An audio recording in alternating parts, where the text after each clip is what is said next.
அதாவது எங்கள் ஊரில் வந்து வெள்ளிக்கிழமை வந்து மார்க்கெட் அப்படின்னு நான் உங்கள்கிட்ட ஆல்ரெடி சொல்லியிருப்பேன். அதாவது மார்னிங்கும் நடக்கும், ஈவினிங்கும் நடக்கும்.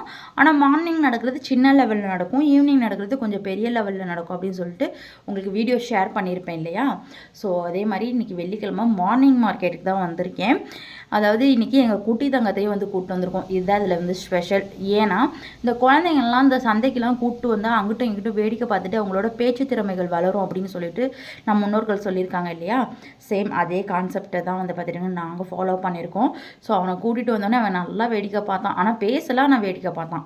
ஸோ அதுக்கப்புறம் ரிட்டன் வீட்டுக்கு வந்ததுக்கப்புறம் பார்த்துட்டிங்கன்னா எங்கள் நந்தினி குட்டி போட்டிருந்தா.